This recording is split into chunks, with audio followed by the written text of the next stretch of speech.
I mean, the number of stories we can have which kind of point to all of the conceptual kind of peculiarities of this category called informal. There's no limit, and I think part of what we need to do here in a space like this is to find a way to tell many of these stories and find a way to look at these stories through all sorts of angles to see what new categories emerge. Because I'm fully with Gautam that this category called the informal is not just a worthless category, but a category that actually hampers us, a category that actually blocks us, a category that kind of makes things difficult more and more for us to do things. The number of stories I can say is quite a few, but very 10-second story, a 20-second story that again ties in with some of the things Gautam mentioned, and again with also Anand's story. I was speaking with, in a city like Hyderabad, you can, and almost all Indian cities, you can have a car and you can call an agency for a driver. And you can get the driver to come for 3 hours, 4 hours, how many hours, and there's a particular amount of payment. And the agency itself is not an agency. It's one guy sitting with a cell phone or actually just driving around the city with a cell phone, right? And so I was speaking to one such driver, right? And, the more I talked to him, I realized that he didn't think of himself at all in the context of driving. Right? He thought of himself as a singer, as a folk singer. Right? That's what his passion was. That's what he lived for. That's what he wanted to do. And he would break into song whenever he felt comfortable in the space that he was in. Right? But he earned a living through this kind of driving. Right? There are two interesting aspects to that fact that he drove. And he sat in the car, and while driving he would sing if he felt comfortable. And the fact that he didn't think about himself as a driver, as having any kind of a profession that is connected to driving. Right? It meant, for instance, that he had never actually bothered to go and get himself a driver's license. Right? And only those who really didn't bother to do all those checks would actually end up hiring him. And he really didn't want to be hired too often either. Right? In the sense that he wanted to work only maybe about 4 hours a day, possibly. Right? But at the other end, when I asked him, where he's going with all this, right? He said, "What's the difference, driving or singing? We have no rights in any case." Right? So in other words, he didn't see any value in trying to, let's say, get himself a particular kind of. If informality is that level of complete liminality, then he didn't see too much value in adding certain documents and changing that level of liminality a little bit. Right? So, these are the questions at some level, right? And I'll just make 3 very quick observations and stop. One is that we need to understand, and Gautam went into it in significant detail, that the notion of informality is drawn up against the idea of a norm called formality, right? Of the formal, whatever that formal is. So we're working under, but at the same time, the notion of a norm itself is not working. In the sense that, what is a norm? A norm could be something that is something that's normative in the sense of normal. That is, if in a particular space, populated by 100 data points, 80 of those data points are of one type, then that is, in a certain sense, the norm of that space. So if that's the normal, that's the formal, and the 20, the minority, will in that sense be the non-formal, the informal, the non-normative, right? But let's say in a country like India, where we talk about informal sector, unorganized sector, all of these things, that is the overwhelming, huge majority of this nation, of this country. And so under what stretch have we ended up calling it that? Which means we are measuring this against an external norm of some sort, a norm that, is in relation, the norm that has come from capital, essentially, right? In the sense that capital is so hegemonic And capital at a particular moment and a particular epoch in capital's own history, in capitalism's own history, I would say the Keynesian kind of the mass production period, right? Starting about the late 1800s when mass production really moved into the factory system, and all the way into the 1970s, 1980s when some economies started moving out of that space, right? That period is the norm, right? And that kind of an organizational form is the norm itself, right? And I mean, what I mean is, why the fuck don't we call Nike, the big brand name shoe company or apparel company, informal? It doesn't own a single manufacturing firm of its own, right? It has I think about 670 manufacturing units across the world, right? In about 180 countries, you know. But we don't call I mean, it does not have. I mean, most of its outlets are also franchises. It's just a brand name with 2 or 3 small functions attached to it, like brand management, accounting, etc. Why is it that we don't call that informal, right? So there's a particular norm of capital of a particular epoch, and then the power of capital itself that forms the norm in the center, I think, and anything is measured against that particular norm. I know I'm not being particularly clear, especially when I say the power of capital. I mean, it's very easy to identify the industrial organization of the last century as a particular kind of norm, but I'm also including, when I bring up an anomaly like Nike, right, I'm also including in there the certain kind of, once you're a powerful company, that becomes a particular kind of norm, and everything is measured against that, right? So I think we just need to find a way to break that, because that is not the norm in the sense of how people experience it and understand it. The second is, what all of this has done is that even quote unquote from the progressive end, from the left end, from any of those kinds of ends, right, it's been deeply harmful, because for instance the trade unions connected with most political parties, including the left parties, right, have traditionally stayed away from this quote unquote informal sector. Somehow it's like, you know, they can organize only that normative industrial form. They can't organize anything else, right? But at the same time, everybody's wringing their hands about this sector not being organized in the labor organization sense of the word, which is true.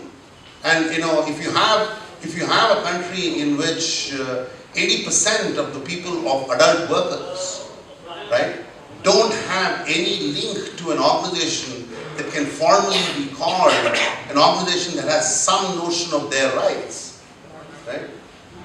How do we expect to produce politics in a country like that? It's a very simple question. You know, you have 100 people, you want to produce a certain politics around those 100 people. You need a certain number of those 100 people organized, right? Into some organizational form that is connected to a demand for something, right? It may be just 30 out of 100. It may be just 25 out of 100. If you are 60 out of 100, you'll most probably win your fight, right? But in a country with 80% of the population is quote unquote in the sector, and they're not attached in any way, right? And certainly they probably cannot be attached to a formal trade union structure in any way, right? Maybe that's why the formal trade unions stay away from it. But we really need to take on this challenge, because we know otherwise part of the problem of keep calling this informal and say you need to get formal to be able to get organized as workers, is to just take very careful aim at your own foot and shoot. That's essentially what you're doing, right? Because you're essentially saying we will not and cannot produce politics in this country. The last thing I'll say is, when I talk about this relation with capital, right?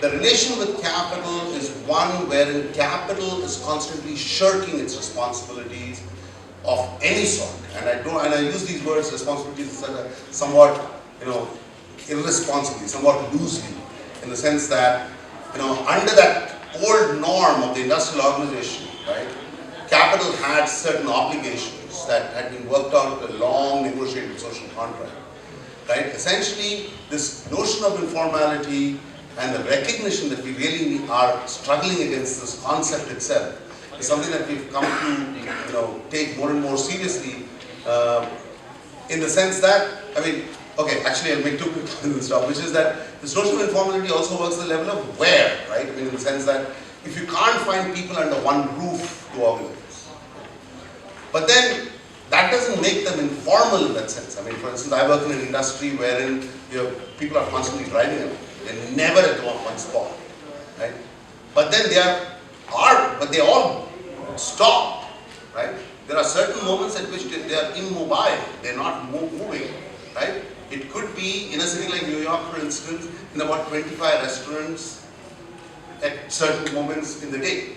30 restaurants, 40 restaurants in certain moments of the day, because those are where drivers go to eat. If you really look carefully, you will find that about 70%, 60% of the taxi drivers in a city like New York, and I can bet in a city like Hyderabad, auto drivers will live in about 10 different localities, right? So isn't that formal in the sense that isn't that organized if we can move these two words around, in close parallel, right? So why is it that we keep pushing back and saying that's informal or unorganized? They're actually organized. I mean, in New York, for instance, when we first started organizing, the CB radio, the radio on which they used to communicate with each other, right? I mean, there used to be something called an international channel, because taxi drivers are from so many different countries. Channel 85 on the CB radio was what's called an international channel, wherein everybody speaking many different languages get on. So you could get onto that CB spectrum on the channel, and you could hear, two drivers talk to each other in Punjabi, two drivers talk to each other in Bengali, two drivers talk to each other in Turkish. You could hear all of it going on, right? And cacophony, but they organize. That one channel at that moment could be something that's being listened to by about 15,000 people. So why is that not organized, right? So the question is how you look at it, right? And the last thing I'll say in that same vein is that it's a distance from that particular industrial model that we keep calling informality, in the sense that capital not taking responsibility, this whole structure of subcontracting and subcontracting and subcontracting, right? That structure is what we are calling informality, right? We don't need to call it that. We can give it a whole bunch of new names if you look at it carefully and classify this in particular ways and arrive at a new nomenclature which might be more powerful in helping us organize. But we need to do that. We need to look at it from that vantage point and build that nomenclature. Thanks.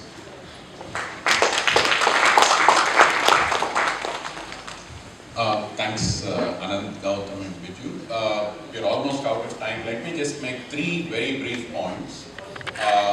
First thing is, as an economist, when I think of, when we started thinking about Hyderabad Urban Lab and so forth, one of the things that, that really motivated me was, when countries decolonized themselves in the late 40s or 50s across the world, there was a promise of economic development.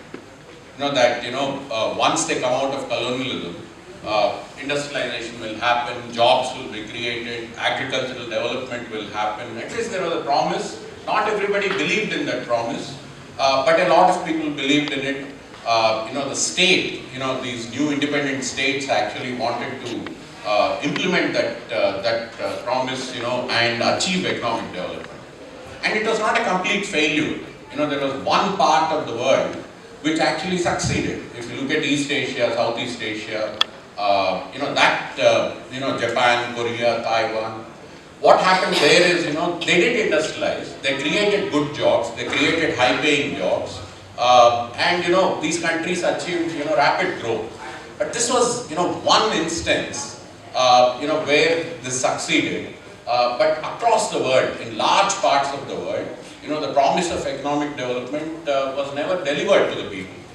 And then, things moved on. Global capitalism changed. In the last 20-25 years across the developing world, the old promise was abandoned. And then, a new model took over. And this new model is one in which, people don't talk about industrialization, people don't talk about creating good jobs, people don't talk about creating secure employment.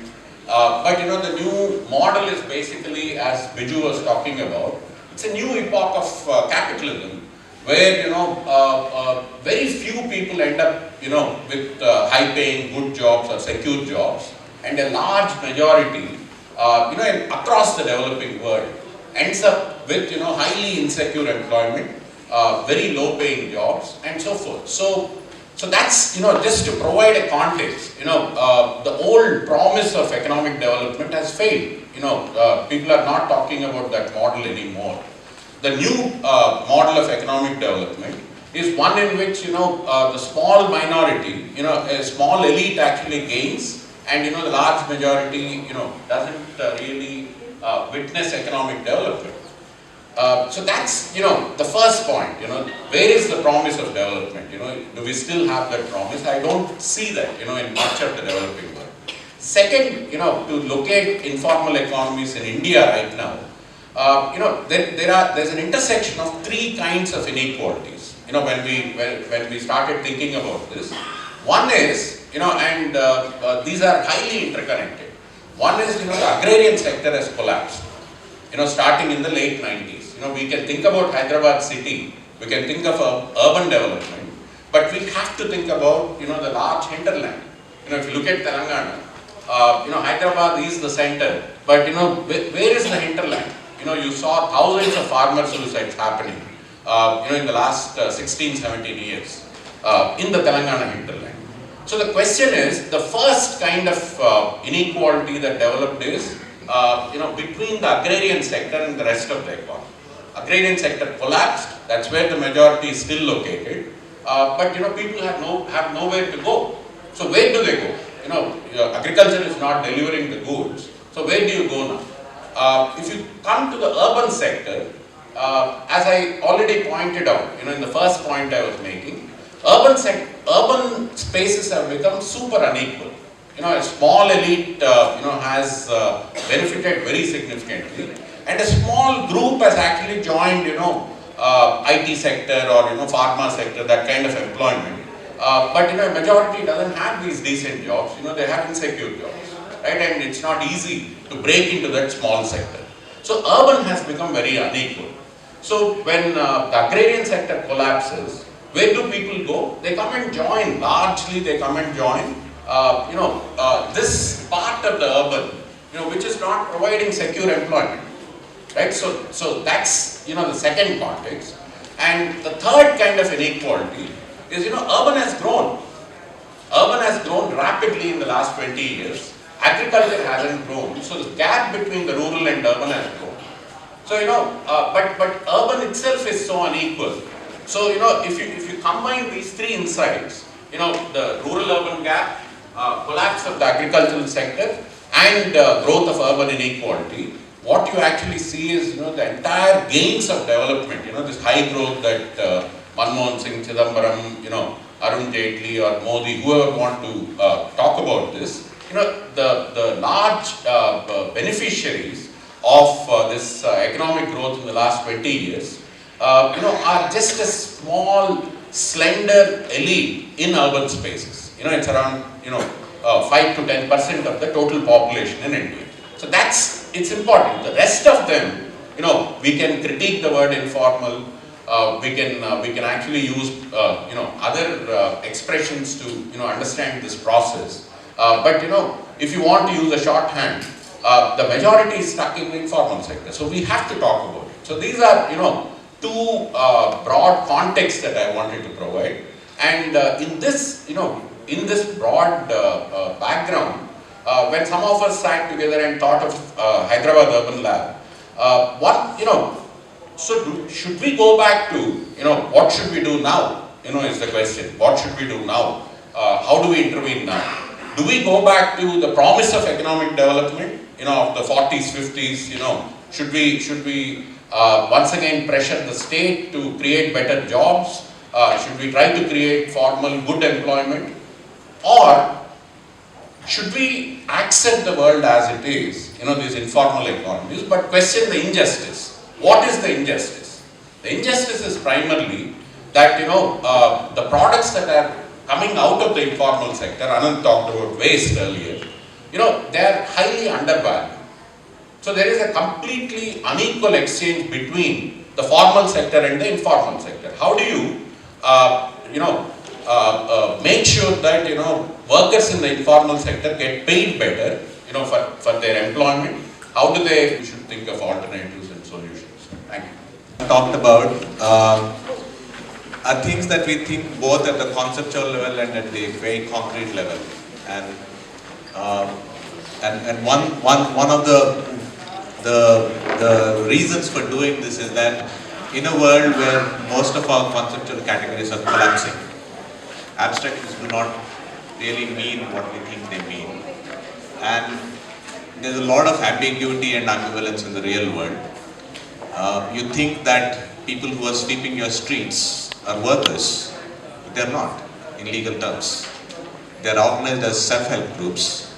If you look at the contracts that some of them have received, they're actually for being volunteers. They were not even given contracts for cleaning up something. They were just recognized as volunteers who have voluntarily come forward to clean the streets. That's exactly the wording of the contract.